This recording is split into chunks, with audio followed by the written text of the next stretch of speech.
ಸ್ನೇಹಿತರೆ ನಮಸ್ಕಾರ. ಇದು ಉತ್ಕರ್ಣ ಬಿಟ್ಕಾಯಿನ್ ಕನ್ನಡ ಯೂಟ್ಯೂಬ್ ಚಾನೆಲ್. ಕರ್ನಾಟಕದ ಯಾರೆಲ್ಲ ಬಡ ಮತ್ತು ಮಧ್ಯಮ ವರ್ಗದವರು ಕೆಲವೊಂದು ಎಕ್ಸ್ಚೇಂಜ್ ಗಳನ್ನ ಬಳಕೆ ಮಾಡಿ ನಿಮ್ಮ ಬಿಟ್ಕಾಯಿನ್ ನೀವು ಖರೀದಿ ಮಾಡ್ತಾ ಇದ್ದೀರಾ, ಈ ಒಂದು ಎಕ್ಸ್ಚೇಂಜ್ ಗಳು ನಿಮ್ಮ ಬಿಟ್ಕಾಯಿನ್ ಅನ್ನ ನಿಮಗೆ ಕೊಡುವಂತಹ ಅಂದ್ರೆ ನಿಮ್ಮ ಕಂಟ್ರೋಲ್ಗೆ ಕೊಡುವಂತಹ ಆಪ್ಷನ್ಸ್ ಎನೇಬಲ್ ಮಾಡಿದಾವ ಅಂತ ಹೇಳಿ ಚೆಕ್ ಮಾಡ್ಕೊಳ್ಳಿ.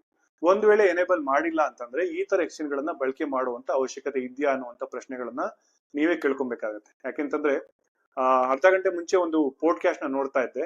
ಭಾರತದ ಮೊದಲ bitcoin treasury company jet king ಅನ್ನುವಂತ ಕಂಪನಿ ಇದೆ, ಅದರ ಮುಖ್ಯಸ್ಥರಿಗೆ ಒಂದು ಪ್ರಶ್ನೆನ ಕೇಳಲಾಗತ್ತೆ. ಆ ಒಂದು ಪ್ರಶ್ನೆ ಏನಂತಂದ್ರೆ, ನೀವು ಯಾವ ಎಕ್ಸ್ಚೇಂಜ್ ಗಳನ್ನ ಬಳಕೆ ಮಾಡ್ಕೊಂಡು ಬಿಟ್ಕಾಯಿನ್ ಅನ್ನ ಖರೀದಿ ಮಾಡ್ತಿದ್ದೀರಾ ಅಂತ ಹೇಳಿ. ಅವರು 2 ಎಕ್ಸ್ಚೇಂಜ್ ಗಳನ್ನ ಹೆಸರನ್ನ ಹೇಳ್ತಾರೆ. ನಾವೊಂದು ಆ ಒಂದು ಎಕ್ಸ್ಚೇಂಜ್ ಗಳ ಹೆಸರನ್ನ ತಾನು ತಗೊಳಕ್ ಹೋಗೋದಿಲ್ಲ.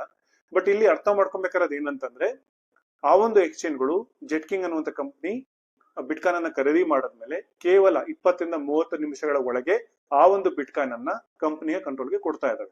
ಜೊತೆಗೆ ಯಾರೆಲ್ಲ ಹೈ ನೆಟ್ವರ್ತ್ ಇಂಡಿವಿಜುವಲ್ಸ್ ಇದಾವಲ್ಲ ಅವ್ರಿಗೂ ಕೂಡ ಕಸ್ಟಡಿ ಕೊಡುವಂತಹ ಅಂದ್ರೆ ತಮ್ಮ ಬಿಟ್ಕಾಯಿನ್ ಅನ್ನ ಅವ್ರಿಗೆ ಕೊಡುವಂತ ಅವಕಾಶವನ್ನ ಇತರ ಎಕ್ಸ್ಚೇಂಜ್ ಗಳು ಕೊಟ್ಟಿದ್ದಾವೆ. ಆದ್ರೆ ಬಡ ಮತ್ತು ಮಧ್ಯಮ ವರ್ಗದವ್ರಿಗೆ ಮಾತ್ರ ಅವ್ರ ಬಿಟ್ಕಾಯಿನ್ ಅನ್ನ ಅವ್ರಿಗೆ ಕೊಡುವಂತ ಆಪ್ಷನ್ ಅನ್ನ ಕೊಟ್ಟಿಲ್ಲ. ಯಾಕೆ ಅಂತ ಹೇಳಿ ಈ ತರ ಒಂದು ಎಕ್ಸ್ಚೇಂಜ್ ಗಳು ಏನಿದಾವಲ್ಲ ಅವ್ರ ಕಂಪನಿ ಸಿಇಒಗಳಿಗೆ ಟ್ಯಾಗ್ ಮಾಡಿ ಹಲವಾರು ಜನ ಪ್ರಶ್ನೆ ಮಾಡಿದಾಗ ಅವರು ಕೊಟ್ಟಂತ ಉತ್ತರ ಏನಂತಂದ್ರೆ, ಮನಿ ಲಾಂಡ್ರಿಂಗ್, ಹವಾಲಾ, ಈ ತರ ಬೇರೆ ಬೇರೆ ಪ್ರಶ್ನೆಗಳನ್ನ ಅವ್ರಿಗೆ ಕೇಳಲಾಗತ್ತೆ. ಸೊ ಇಲ್ಲಿ ನನ್ನ ಅಭಿಪ್ರಾಯ ಏನಂತಂದ್ರೆ, ನೀವು ಎಕ್ಸ್ಚೇಂಜ್ ಸಿಇಒಗಳು ಕೊಡ್ತಾ ಇರತಕ್ಕಂತಹ ಆನ್ಸರ್ಸ್ ಏನಿದಾವ ಅದ್ಯಾವುದು ಕೂಡ ವ್ಯಾಲಿಡ್ ಅಲ್ವೇ ಅಲ್ಲ. ರೈಟ್, ನೀವು ಮನಿ ಲಾಂಡ್ರಿಂಗ್, ಹವಾಲಾ ಇತ್ಯಾದಿ ವಿಚಾರಗಳನ್ನ ಹೇಳೋದಾದ್ರೆ ಅದು ಬಡ ಮತ್ತು ಮಧ್ಯಮ ವರ್ಗದ ಎಲ್ಲಿ ಮಾಡಕ್ ಸಾಧ್ಯ? ರೈಟ್, ಬಡ ಮತ್ತು ಮಧ್ಯಮ ವರ್ಗದವ್ರ ಹತ್ರ ಎನಫ್ ಮನಿನೇ ಇಲ್ಲ, ಮನಿ ಲಾಂಡ್ರಿಂಗ್ ಎಲ್ಲಿಂದ ಮಾಡಕ್ ಸಾಧ್ಯ?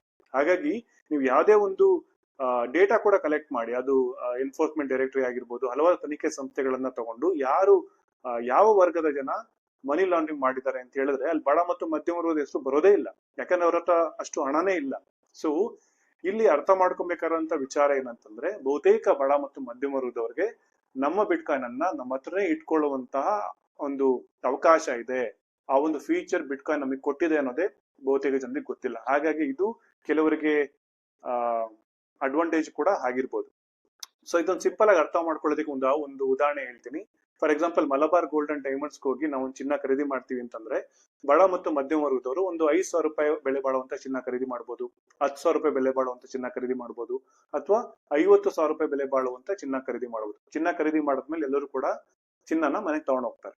ಅದೇ ರೀತಿ ಹೈ ನೆಟ್ವರ್ತ್ ಇಂಡಿವಿಜುವಲ್ಸ್ ಆಗಿರ್ಬೋದು, ಒಂದು ಕಂಪನಿನೇ ಆಗಿರ್ಬೋದು, ಚಿನ್ನ ಖರೀದಿ ಮಾಡಿದ್ಮೇಲೆ ಅವ್ರಿಗೂ ಕೂಡ ಚಿನ್ನ ಕೊಡ್ತಾರೆ. ಬಟ್ ಈ ಒಂದು ಎಕ್ಸ್ಚೇಂಜ್ ಅಲ್ಲಿ ಏನಾಗಿದೆ ಅಂತಂದ್ರೆ, ಬಿಟ್ಕಾಯಿನ್ ಅನ್ನುವಂತ ಡಿಜಿಟಲ್ ಚಿನ್ನ ಏನಿದೆ, ಬಡ ಮತ್ತು ಮಧ್ಯಮ ವರ್ಗದವರು 5,000 ರೂಪಾಯಿ, 10,000 ರೂಪಾಯಿ, 50,000 ರೂಪಾಯಿ ವರ್ತ ಬಿಟ್ಕಾಯಿನ್ ಅನ್ನ ಖರೀದಿ ಮಾಡಿದ್ರೆ ಆ ಬಿಟ್ಕಾಯಿನ್ ಅನ್ನ ಬಡ ಮತ್ತು ಮಧ್ಯಮ ವರ್ಗದವರು ತಮ್ಮ ಕಂಟ್ರೋಲ್ಗೆ ತಗೊಳ್ಳುವಂತ ಅವಕಾಶನ ಇವ್ರು ಕೊಡ್ತಾ ಇಲ್ಲ. ಬೇಸಿಕಲಿ ಏನೇ ಆಗ್ತಿದೆ ಅಂತಂದ್ರೆ, ಮಲಬಾರ್ ಗೋಲ್ಡ್ ಅಂಡ್ ಡೈಮಂಡ್ಸ್ ಅಥವಾ ಯಾವ್ದೋ ಒಂದು ಚಿನ್ನದ ಅಂಗಡಿ, ನಾನು ನಿಮ್ಮ ಚಿನ್ನನ ಕೊಡೋದೇ ಇಲ್ಲ, ನಿಮ್ ಚಿನ್ನ ನಾನೇ ಇಟ್ಕೊಳ್ತೀನಿ, ನನ್ನ ನಂಬಿ ಪ್ಲೀಸ್ ಅಂತ ಹೇಳಿ ಇವರು ಹೇಳ್ತಾ ಇದ್ದಾರೆ. ಅದೇ ಹೈ ನೆಟ್ವರ್ತ್ ಇಂಡಿವಿಜುವಲ್ಸ್ ಅಥವಾ ಕಂಪನಿ ಏನಾದ್ರು ಬಿಟ್ಕಾಯಿನ್ ಅನ್ನ ಅಂದ್ರೆ ಡಿಜಿಟಲ್ ಚಿನ್ನವನ್ನ ಖರೀದಿ ಮಾಡಿದ್ರೆ ನಿಮ್ ಬಿಟ್ಕಾಯಿನ್ ಅನ್ನ ನೀವು ತಗೊಂಡೋಗಿ ಅಂತ ಹೇಳಿ ಅವರಿಗೆ ಅವಕಾಶನ ಕೊಡ್ತಾ ಇದ್ದಾರೆ. ಸೊ ಇದು ಡಿಸ್ಕ್ರಿಮಿನೇಷನ್ ಅಂತಾನೆ ಹೇಳ್ಬೋದು. ಬೇಸಿಕಲಿ ಬಿಟ್ಕಾಯಿನ್ ಯಾವುದೇ ರೀತಿ ನಮ್ಗೆ ಡಿಸ್ಕ್ರಿಮಿನೇಷನ್ ಮಾಡ್ತಾ ಇಲ್ಲ. The fundamental rights to own the private ಪ್ರಾಪರ್ಟಿನ ಬಿಟ್ಕಾಯಿನ್ ಬೈ ಡಿಫಾಲ್ಟ್ ಆಗಿ ಎತ್ತಿ ಹಿಡಿಯುತ್ತೆ. ಇದು fundamental rights, very important point, ಮೂಲಭೂತ ಹಕ್ಕು. ಜನ ತಾವು ಕಷ್ಟಪಟ್ಟು ದುಡಿದಿರ್ತಕ್ಕಂಥ ಹಣವನ್ನ ತಮ್ಮ ಹತ್ರ ಇಟ್ಕೊಳ್ಳುವಂತಹ, ಯಾರು ಕಿತ್ಕೊಳ್ಳಕ್ಕೆ ಸಾಧ್ಯನೇ ಆಗದಲ್ಲೇ ಇರ್ತಕ್ಕಂತಹ ಒಂದು ಹಣದ ವ್ಯವಸ್ಥೆ ಬಿಟ್ಕಾಯಿನ್ ಕೊಟ್ಟಿದೆ. ಇದು ಫಂಡಮೆಂಟಲ್ ರೈಟ್ಸ್, ಮೂಲಭೂತ ಹಕ್ಕು. ಇದನ್ನ ಯಾರಿಂದನೂ ಕಿತ್ಕೊಳ್ಳೋಕೆ ಸಾಧ್ಯನೇ ಆಗೋದಿಲ್ಲ. ಬಿಟ್ಕಾಯಿನ್ ಅದು ಹಿಂದೆನೂ ಕೊಟ್ಟಿತ್ತು, ಈಗ್ಲೂ ಕೊಟ್ಟಿದೆ, ಮುಂದೆನೂ ಕೂಡ ಕೊಡ್ತಾನೆ ಹೋಗ್ತಾ ಇರತ್ತೆ. ಬಟ್ ಏನಾಗ್ತಿದೆ ಅಂತಂದ್ರೆ, ಬಹುತೇಕ ಬಡ ಮತ್ತು ಮಧ್ಯಮ ವರ್ಗದವ್ರಿಗೆ ಇದು ಗೊತ್ತಿಲ್ದಲೇ ಇರೋದ್ರಿಂದ ಕೆಲವರಿಗೆ ಇದು ಅಡ್ವಾಂಟೇಜ್ ಆಗ್ತಾ ಇದೆ. ಸೊ ನನ್ನ ಒಂದು ಎಕ್ಸ್ಪೀರಿಯನ್ಸ್ ಏನಂತಂದ್ರೆ, ಯಾವ ಎಕ್ಸ್ಚೇಂಜಸ್ ಜನರ ಬಿಟ್ಕಾಯಿನ್ ಅನ್ನ ಜನರಿಗೆ ಕೊಡುವಂತ ಅವಕಾಶವನ್ನ ಎನೇಬಲ್ ಮಾಡಿಲ್ಲ ಅಂತಂದ್ರೆ ಈ ತರ ಎಕ್ಸ್ಚೇಂಜ್ ಗಳನ್ನ ಬಳಕೆ ಮಾಡುವಂತ ಅವಶ್ಯಕತೆನೇ ಇಲ್ಲ. ಹಿಸ್ಟ್ರಿ ಏನ್ ಹೇಳ್ತಿದೆ ಅಂತ ನೋಡೋದಾದ್ರೆ, ಅಂತಾರಾಷ್ಟ್ರೀಯ ಮಟ್ಟದಲ್ಲೂ ಕೂಡ ಹಲವಾರು ಎಕ್ಸ್ಚೇಂಜಸ್ ಕೊಲ್ಯಾಪ್ಸ್ ಆಗಿದೆ, ಹಲವಾರು ಪ್ರಕರಣಗಳಿಂದ. ಅದು ಭ್ರಷ್ಟಾಚಾರ ಆಗಿರ್ಬೋದು, ಸ್ವಜನ ಪಕ್ಷಪಾತ ಆಗಿರ್ಬೋದು, ಇನ್ನಿತರ ರೆಗ್ಯುಲೇಷನ್ಸ್ ಕನ್ಸರ್ನ್ ಇಂದ ಕೂಡ ಆಗಿರ್ಬೋದು. ನಮ್ಮ ದೇಶದಲ್ಲಿ ಒಂದು ದೊಡ್ಡ ಎಕ್ಸ್ಚೇಂಜ್ ಹ್ಯಾಕ್ ಆಗಿತ್ತು. ಚೆನ್ನೈ ಮೂಲದ ಯಾವುದೋ ಒಂದು ಕಂಪನಿ ದಿವಾಳಿ ಆಗಿತ್ತು. ಇತ್ತೀಚೆಗೆ 350 ಕೋಟಿ ಬೆಲೆ ಬಾಳುವಂತಹ ಹ್ಯಾಕ್ ಮತ್ತೆ ಆಗಿದೆ. ಅದು ನಿಜವಾಗ್ಲೂ ಹ್ಯಾಕ್ ಆಗಿದ್ಯೋ ಹ್ಯಾಕ್ ಆಗಿಲ್ವೋ, ಅವರೇ ಏನಾದ್ರು ಮಾಡಿದ್ರು, ನಮ್ಗೆ ಯಾವ್ದು ಗೊತ್ತಿಲ್ಲ. ನಮ್ಗೆ ಯಾವ್ದು ಅದು ಬೇಕಾಗಿಲ್ಲ. Actually Malabar gold and diamonds ಹೋದ್ವಿ, ಚಿನ್ನನ ಖರೀದಿ ಮಾಡಿದ್ವಿ, ಚಿನ್ನ ಖರೀದಿ ಮಾಡದ್ಮೇಲೆ ಚಿನ್ನನ ನಾವು ಮನೆಗೆ ತಗೊಂಡ್ ಬಂದ್ವಿ ಅಷ್ಟೇ. ಅದಾದ್ಮೇಲೆ ಅವ್ರ ಕಂಪ್ನಿ ವಹಿವಾಟು ಹೇಗ್ ನಡೆಯುತ್ತೋ ಬಿಡುತ್ತೋ ಅದೆಲ್ಲ ಅವ್ರಿಗೆ ಬಿಟ್ಟಿದ್ದು. ಯಾಕಂದ್ರೆ ನಮ್ಮ ಅಸೆಟ್ ನಮ್ಮ ಹತ್ರ ಬಂತು. ಅದೇ ರೀತಿ ನಾವು ಯಾವ್ದಾದ್ರು ಒಂದು ಎಕ್ಸ್ಚೇಂಜ್ ಹೋಗಿ ಬಿಟ್ಕಾಯಿನ್ ಅನ್ನ ಖರೀದಿ ಮಾಡಿದ್ಮೇಲೆ ಆ ಒಂದು ಬಿಟ್ಕಾಯಿನ್ ಅನ್ನ ನಮ್ಮ ಕಂಟ್ರೋಲಿಗೆ ತಗೊಂಡ್ಮೇಲೆ ಅಲ್ಲಿಗೆ ಮುಗೀತು. ಆ ಒಂದು ಎಕ್ಸ್ಚೇಂಜ್ ಮುಂದೆ ವಹಿವಾಟ್ ಮಾಡುತ್ತಾ ಬಿಡುತ್ತಾ ಅದೆಲ್ಲ ಕೂಡ ಅವ್ರಿಗೆ ಬಿಟ್ಟಿತ್ತು. ನಮ್ಮ ಬಿಸ್ನೆಸ್ ಡೀಲ್ ಇಂತು ನಾನು ಫಿಯಟ್ ಕರೆನ್ಸಿ ಕೊಟ್ಟೆ, ನೀವು ಬಿಟ್ಕಾಯಿನ್ ಕೊಟ್ರಿ, ಅಲ್ಲಿಗೆ ಮುಗೀತು. ಬಟ್ ಈ ಒಂದು ಎಕ್ಸ್ಚೇಂಜ್ಗಳು ನಮ್ಮ ಬಿಟ್ಕಾಯಿನ್ ಅನ್ನ ನಮಗೆ ಕೊಡುವಂತ ಅವಕಾಶವನ್ನ ಕೊಡ್ತಾ ಇಲ್ಲ. ಹಾಗಾಗಿ ಕರ್ನಾಟಕದ ಎಲ್ಲಾ ಬಡ ಮತ್ತು ಮಧ್ಯಮ ವರ್ಗದವರು ಯಾರೆಲ್ಲ ಅದು 1,000 ರೂಪಾಯಿ ಆಗಿಲಿ, 5,000 ರೂಪಾಯಿ ಆಗಿಲಿ, 10,000 ರೂಪಾಯಿ ಆಗಿಲಿ, 50,000 ಆಗಿಲಿ ವರ್ತ್ ಆಫ್ ಬಿಟ್ಕಾಯಿನ್ ಅನ್ನ ಯಾವ್ದಾದ್ರು ಎಕ್ಸ್ಚೇಂಜ್ ಅಲ್ಲಿ ಖರೀದಿ ಮಾಡ್ತಿದ್ರಾ ಅಂತಂದ್ರೆ ಆ ಒಂದು ಬಿಟ್ಕಾಯಿನ್ ಅನ್ನ ನೀವು ನಿಮ್ ಕಂಟ್ರೋಲ್ ತಗೊಳ್ಳೇಬೇಕು.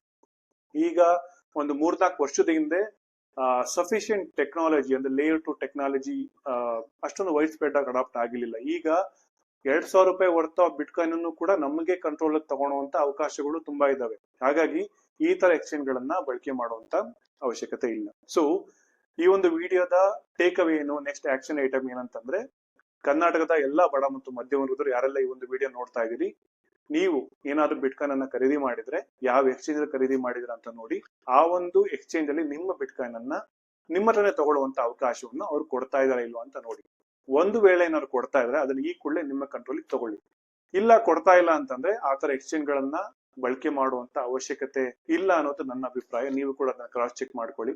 ಸೊ ಮುಂದೆ ಏನ್ ಮಾಡ್ಬೋದು, ನಮ್ ಬಿಟ್ಕಾಯಿನ್ ನಾವೇ ತಗೊಳ್ಬೇಕು ಅಂತಂದ್ರೆ there is no other way, ಇದನ್ನ ಫಿಯೇಟ್ ಗೆ ಮತ್ತೆ ಅವರ ಎಕ್ಸ್ಚೇಂಜ್ ಅಲ್ಲಿ ಅದನ್ನ ಸೆಲ್ ಮಾಡಿ ನಮ್ಮ ಬ್ಯಾಂಕ್ ಅಕೌಂಟ್ಗೆ ಫಿಯೇಟ್ ತಗೊಂಡು ಯಾವ ಎಕ್ಸ್ಚೇಂಜ್ ಬಿಟ್ಕಾಯಿನ್ ಅನ್ನ ನಮ್ಮ ಕಂಟ್ರೋಲ್ಗೆ ಕೊಡುವಂತ ಆಪ್ಷನ್ ಅನ್ನು ಎನೇಬಲ್ ಮಾಡಿದವಲ್ಲ ಆ ತರ ಎಕ್ಸ್ಚೇಂಜ್ ಅಲ್ಲಿ ನಾವು ವಹಿವಾಟ್ ಮಾಡ್ಬೇಕಾಗುತ್ತೆ. ಇಲ್ಲ ಅಂತಂದ್ರೆ ನಮ್ಮ ಬಿಟ್ಕಾಯಿನ್ ಬೇರೆಯವ್ರ ಪಾಲಾಗುತ್ತೆ. ಒಂದಲ್ಲ ಒಂದು ದಿನ ಅದು ಬೇರೆಯವ್ರ ಪಾಲಾಗುತ್ತೆ. High likely, high probability. ಯಾಕೆಂತಂದ್ರೆ ಬೇರೆಯವರು ನಮ್ಮ ಹಣವನ್ನ ಜೋಪಾನವಾಗಿ ನೋಡ್ಕೊಳ್ತಾರೆ ಅನ್ನೋಂತ ಏನಿದೆಯಲ್ಲ ಅದು ಒಂದು ಭ್ರಮೆ ಅಥವಾ ಮೂರ್ಖತನ ಆಗುತ್ತೆ. ಸೊ ಹಾಗಾಗಿ always take your bitcoin into your control. Thank you.